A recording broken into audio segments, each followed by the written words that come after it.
Hello and welcome to Independent Thinking, the weekly podcast from Chatham House. I'm Bronwen Maddox. This week, we're looking a little closer to home than we normally do.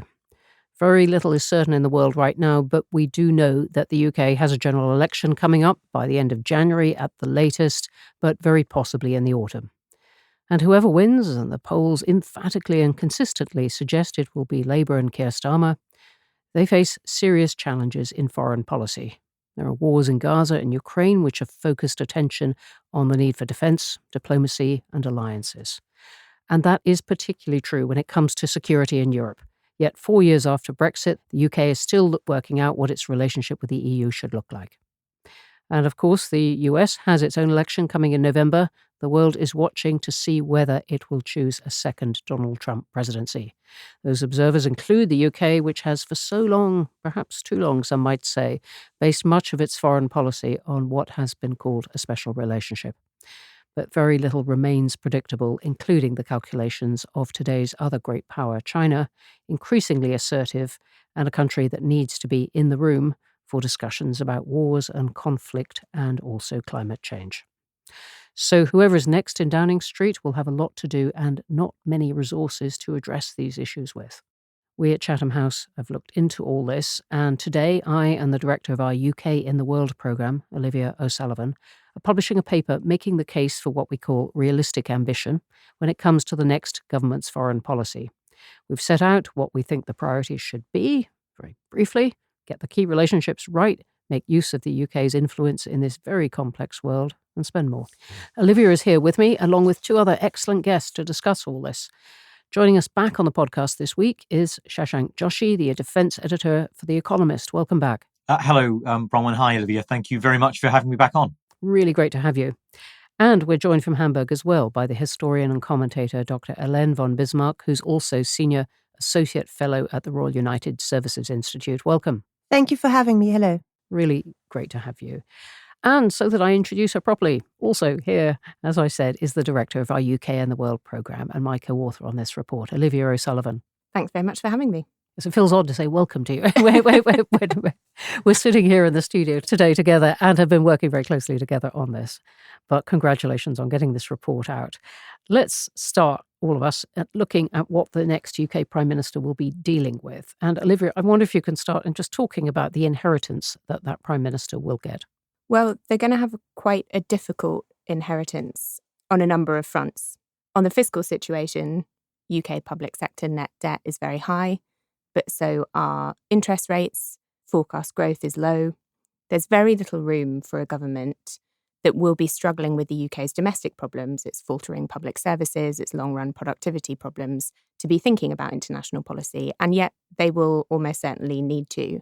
And we've seen that reflected in multiple speeches in this past week from both the Conservatives and the Labour Party about the prominence that foreign policy deserves and perhaps needs in this election discussion.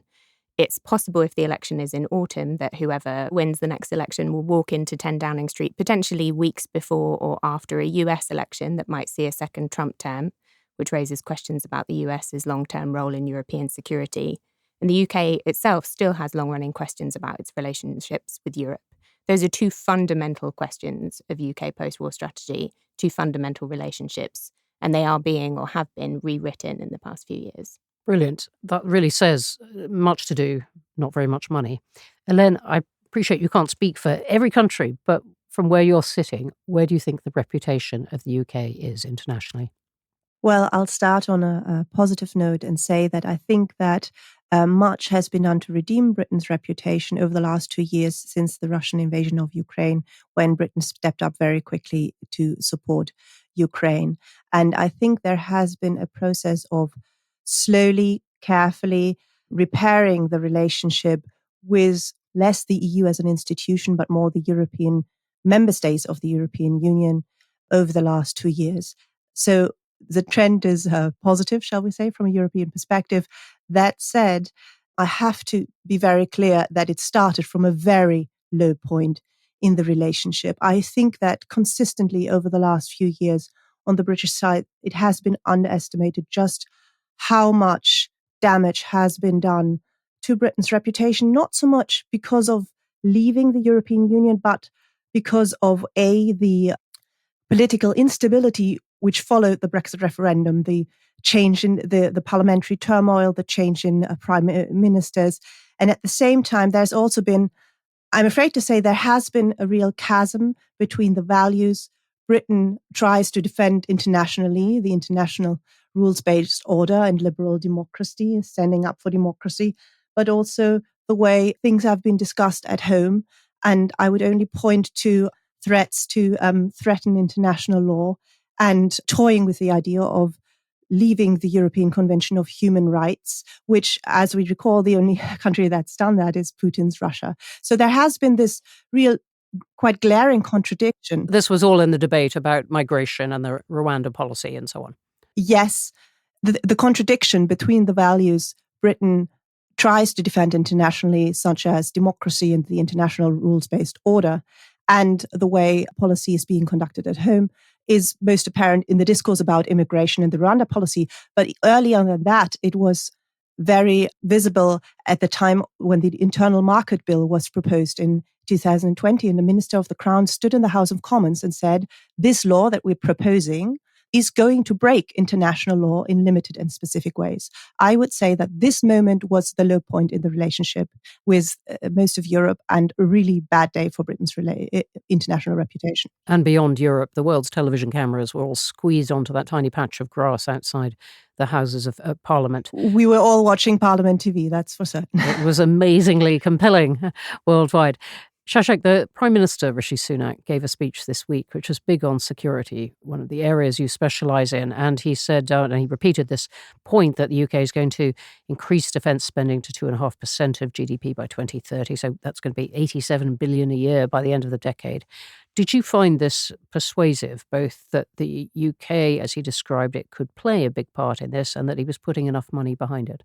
It's an encouraging move with many, many, many caveats, I would say.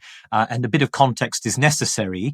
If you look at the period since 2014, so the last decade, British defence spending had increased less rapidly, that is in percentage terms, than in almost any other European member of NATO. The core defence budget, if you set aside Ukraine spending, which of course is very important, had basically not risen at all in real terms. So the first thing to remember is we are filling a hole. We're making up lost time. We're not suddenly building out big new divisions or buying vast new capabilities. We are plugging holes that, according to the National Audit Office, in the equipment budget are very severe. I think the other thing to remember is there are questions over the funding for this. This is, of course, going to be funded by savings from cuts to the civil service. Now, the argument the government makes is that we are simply cutting the civil service back to levels that existed prior to the pandemic. When I talk to experts on the civil service, and I'm certainly not one of them, the picture they give me is that it's going to be very, very difficult to do this without causing severe harm to things like HMRC, welfare services, and other bits of government could face severe, quite stringent cutbacks as a result. So the short answer is it's great news with lots of caveats. And the final thing to note, Bronwen, is that when you look at the NATO plans, the defence plans that were drawn up, historic plans, because we didn't have comprehensive defence plans in NATO until quite recently, and agreed at last year's Vilnius summit, we, in order to make those plans real, what many NATO officials say is that you will ultimately have to have countries moving towards 3%, or they will have big gaps in those plans. I know that sounds daunting, and for many people who say, well, you've been getting us to get to 2%, now you tell us it's 3%, that feels fairly sort of infuriating. But actually, that's the reality. To make these plans real, we are going to have to move towards 3%. And that is something that we have called for in this report, saying that it is almost inevitable that there's pressure to do that. Just briefly, because we were having this kind of discussion with officials just yesterday, what do you think the UK should do if it moved beyond the 2.5%? The Prime Minister has committed to 3%. What would it do with that extra money? I think the most important thing is the really boring stuff, right? It's ammunition stockpiles, which are the bit that militaries have always neglected for the past 10 years, because you can't have a photo op next to an ammunition dump. And actually making those underlying capabilities real is fantastic. And here I really do pay tribute to the priority given by Sunak and the government in what they were spending the money on. The commitment to spend £10 billion, I think it is, over the next decade on munitions is so, so important, not just in generating real deterrence by showing your forces are credible, they can fight, but actually also in giving defense industry the demand signal that it needs in order to start expanding production lines and supporting Ukraine. Because in America, most of American aid to Ukraine has been spent in America. That is not the case when it comes to the UK. And I think that is a really powerful step.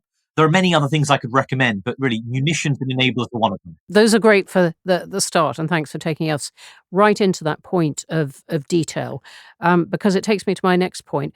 Just before we go into all the detail of the report, Olivia, this phrase realistic ambition that is in the title of this report, just take us into what that means.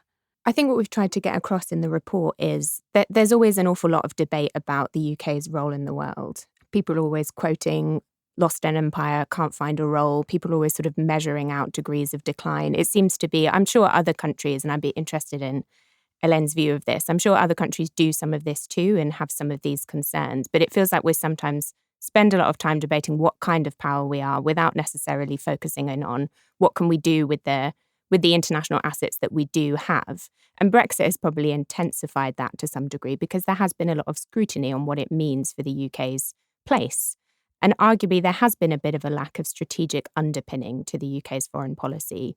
For so long, it was based on balancing the relationship between the US and the EU and using the relationship with one to maximise impact and influence with the other, that Brexit was a disruption. But I think to some degree, that's led to perhaps a little bit of navel-gazing or focusing internally on discussions about what kind of country the UK is. So we've tried to get across the sense that let's move beyond any sort of insistence that this country is a global power and think about what a mid-sized power with some outsized assets and contributions to the international system can do with those capabilities and assets, and what does it need to do given the fairly high-risk context that it faces. Len, do you think Britain is getting more realistic about its potential? We've had all these big phrases, global Britain and so on. Well, global Britain seems to have been quietly dropped, hasn't it? The whole concept and the whole phrase has suddenly disappeared quite quickly after the invasion of Ukraine, when suddenly Britain rediscovered European security. And also, I think this is really important. There has always been a disconnect between the rhetoric of the senior politicians about Britain's place in the world and the actual defense posture of the United Kingdom and its actual policy on the ground. But the thing is, when the Prime Minister talks about global Britain and the Indo-Pacific all day long, nobody's going to read the fine print of the Integrated Review, which states very clearly in 2021 that Britain is first and foremost a Euro-Atlantic power. So I think Ukraine focused minds in the UK. It also focused minds in Europe at looking at the UK again in a different way. And perhaps it's not just the UK who had a Brexit lens looking at everything through Brexit. It's also us who looked at the UK only through Brexit. I would agree with Olivia. It's sometimes quite baffling for me as a foreign student of British foreign policy to watch the internal debate in the UK, because surely there must be something between saying that you're world beating at absolutely everything and, really defensive, sort of fragile worries about talking Britain down. It's just confusing to me. Surely the mark of a sensible, realistic, strong country is to be confident, but also to be quite sober about what it can and cannot achieve and maximize. And this whole fear that pointing to reality could lead to talking your country down, it's not how I see you. I don't think it's how the world sees you. And I think it's self-defeating. You put it very well, and very encouragingly. It is certainly what we've argued in this report. I must say, I always wince at the world-beating phrases when they come out from often the Prime Minister, but also at the berating, self-berating and flagellation quality of some of the warriors at home. Olivia, let's go into some of the detail then of this report, and it makes three main recommendations. The first is to get the US and China relationships right. The second is to get the relationship with the EU right and move that on a bit. And the third is to get more involved and use Britain's real influence in global governance as the world begins to jostle for whatever governance is going to mean in the future. Can you just take us into the first of those, the US and China? What is the report arguing that Britain should do? Well, the report suggests that whoever wins the next UK election is going to be governing in a world defined by increasingly unpredictable great powers. So if it is Trump, it's been well rehearsed at this point that raises serious questions for whether that means the US is going to take a much more transactional approach to NATO. It raises huge questions for what kind of role the US is going to play in the conflict in Ukraine, but also towards the Middle East, towards the climate crisis, towards any number of wider global governance issues. Even if it's not Trump, though, there is perhaps a longer-term trend of the US questioning its activist international role, and a longer-term trend of the US seeking to focus its security engagement on the Indo-Pacific and maybe having to focus its security engagement on the Middle East. So we suggest that is all the more argument for the UK thinking about strengthening relations with Europe, including with the EU, and thinking about emphasising its role in European security and how it can work with other European states on European security. Equally, at the same time, the UK, like other European states, faces a more confrontational China. It's had a relatively inconsistent time trying to figure out exactly how to approach China as a global power. You feel politicians almost moving the little lever on the scale. You know, a bit warmer, a bit colder. Is it, how much of a threat is it? But we still want to trade with them, and so on. Yeah, and there's quite a lot of rhetoric about whether we define them as a threat or how we talk about China. Ultimately, our sense is the UK is going to be like other European powers. It's going to need to balance its approach. There are deep trade and economic links with China that are not going to be easily unpicked. And it's important that China is involved in discussions about technology governance, climate change, developing country debt. At the same time, we need to protect ourselves from the risks of economic coercion, cyber attacks, and other risks. Really, the issue here is kind of consistent implementation in government and the ability to strike that balance. It's very challenging for government to manage those trade-offs. And it may be that we just need to get better at the consistent implementation of that approach. Shashank, what Olivia's just described is something of an edging a bit away from the US, despite the special relationship, which obviously goes very deep, particularly in your area of defense and intelligence. But, more wariness about the US's unpredictability, lots of reasons to get close to Europe, and a distinctly different position towards China from that you hear in Washington, from both parties in Washington, where it is all very much about threat and more of a mixed position that the UK is taking. Does this sound plausible to you? And does that amount to just a bit of edging away from the US? I think there's definitely an element of hedging going on, and the UK has not been immune to that. You see that, for example, in the last 5 years, the emphasis, or the last 2 years, the emphasis placed on an institution like the Joint Expeditionary Force, the JEF, which is a club of Northern European countries. And the idea is not a replacement for NATO, but it's a recognition that it's a flexible body that might be able to act in circumstances where the threshold for meeting Article 5 has not been met. Article 5 is what triggers NATO members to act in each other's defence if there's an attack on one of them. Indeed. And so the idea is, if you build up these defence and security ties with Finland, with Estonia, with Norway, with others, that you have this flexible instrument. And I think we certainly see that. We also see it in defence industrial terms, of course. Particularly, I would point to the importance of GCAP, which is the UK's sixth-generation fighter programme, which now includes countries like, really, the core of it is Japan. And so we're partnering with an Asian country to build this. We're not simply buying off-the-shelf American in ways that actually many people in Whitehall would like to do, because it would be the easier and simpler option, even if it wouldn't preserve that defense industrial base. But on China, there is just one thing I would say, which is that I think that when it comes to implementation, Olivia rightly pointed out, that's really where the heart of this is. I've been writing on the UK-China relationship this week, so this is on my mind. And one example of this, just to give you one way in which this manifests, we have this quite impressive legislation, the National Security Act, the National Security Investment Act, the Higher Education Act, all of which in various different ways touch on our ability to deal with the covert hybrid threat posed by China. But for example, the Higher Education Act doesn't cover Scotland. So you still have this huge backdoor where China is able to exploit the education sector in Scotland, because the UK government hasn't really got round, and the devolved government haven't got round to tackling that. So addressing that kind of actual policy implementation is going to be much, much more important than grandiose thoughts on de-risking versus decoupling or any big picture kind of concepts at this stage. Helene, you're sitting in Hamburg. Let me ask you then about German concern about Trump and German concern about China.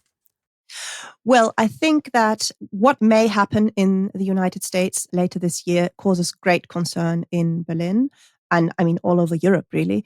And interestingly, I think it changes or motivates Germany more to do more about our own defense than what's happening on the battlefield in Ukraine. So the prospect that we might get an unpredictable US president who may or may not be serious about NATO and who may no longer be keen to give us the protection we are used to and we depend on, that is, of course, a very daunting prospect. And it has really changed the debate in Germany over the last 6 months, what we need to do about our armed forces, what we need to do about defense.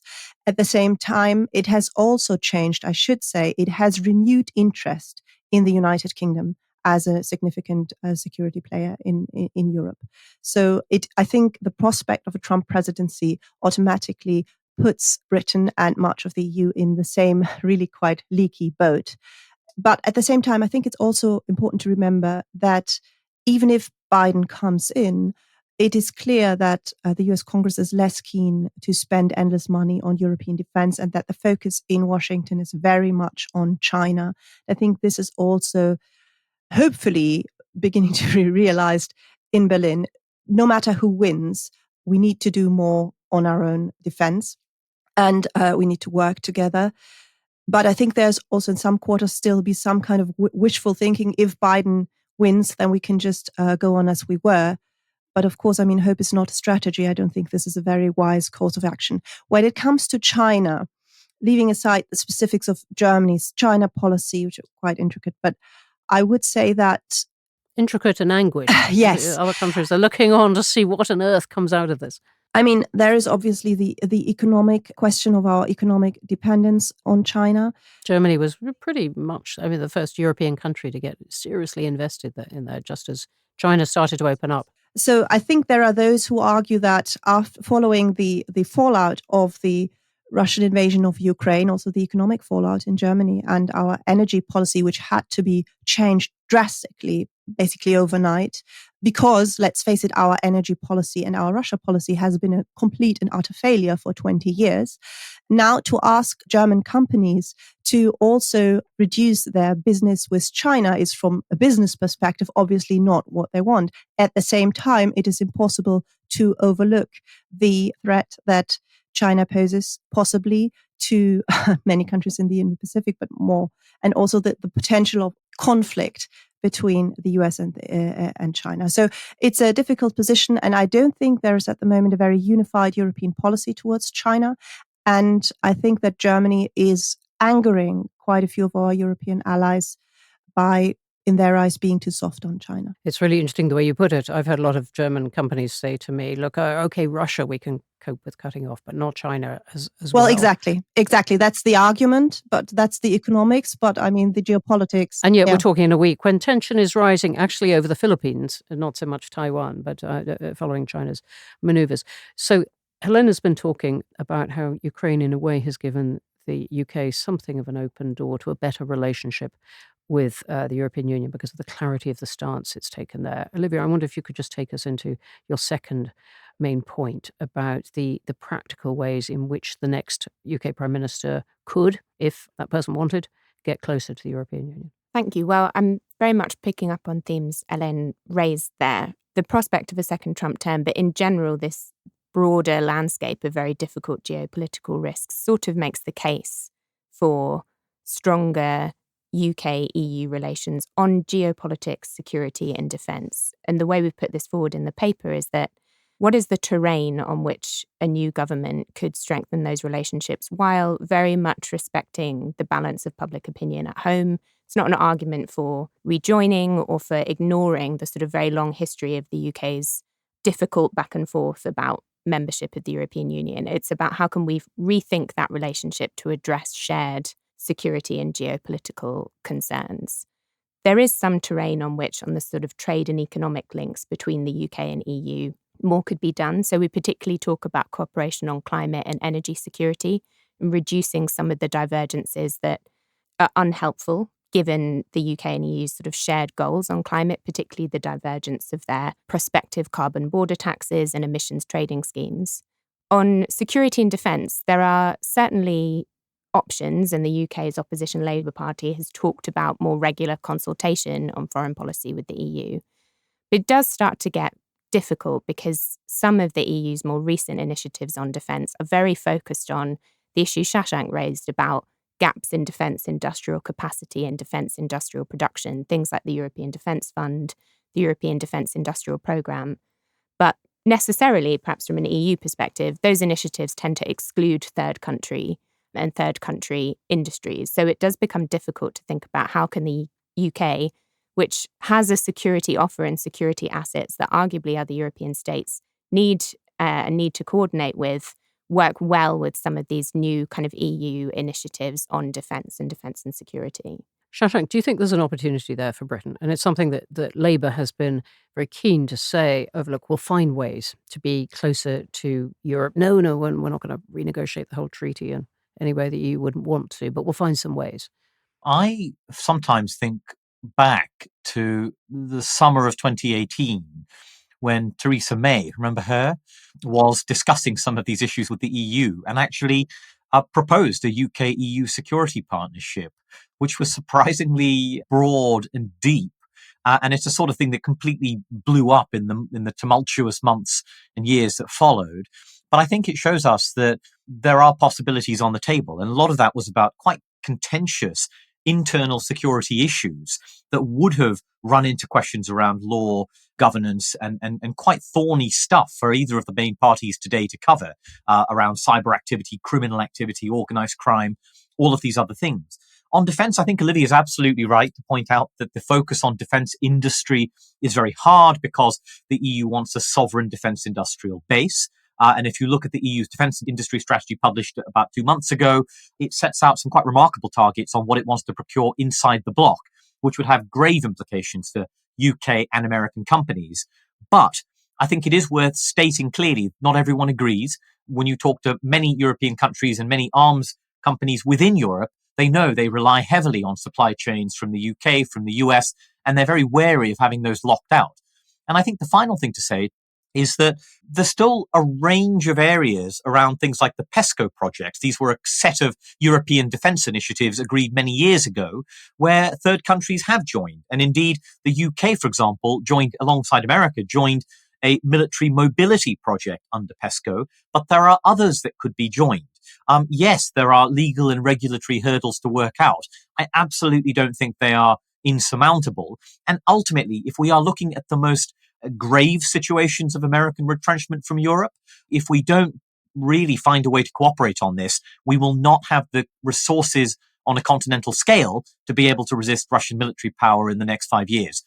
It just boils down to that. And so that must drive the necessary cooperation. Thank you for that. And I should say at Chatham House, we absolutely remember Theresa May, who was speaking here a couple of weeks ago, making actually some of the points that you just did. Do look up at that conversation.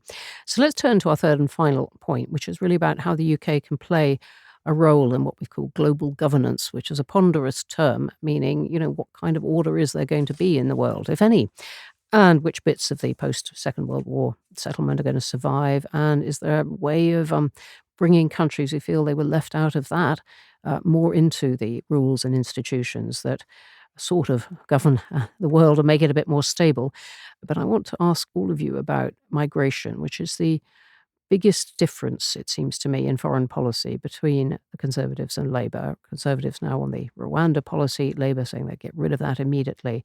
And Helene was talking right at the beginning about the jeopardy to the UK's reputation for upholding the rule of law as it tries to exercise this kind of influence in the world. Olivia, let me start with you, though. What is the opportunity you see here for this now middle-sized power with a big history and some nuclear weapons to have some influence in shaping the world? Well, it's interesting that our conversation so far has been quite focused on the European relationships, the effects of the US, the global powers, the US and China. But we're in a context where many commentators agree we're looking at a much more assertive, activist, varied set of global South powers and leaders in the world. A lot of people don't like the term global South, but for the sake of this conversation, I'm going to use it to mean developing countries and emerging economies who are all in various ways challenging the governance and fairness of international institutions, in various ways have expressed frustration at a number of recent experiences, the experience of the pandemic and the inadequacies of vaccine diplomacy and support during the pandemic, the inadequacies of response to the current global financial situation, particularly the way high interest rates are putting pressure on unsustainable debt in developing countries.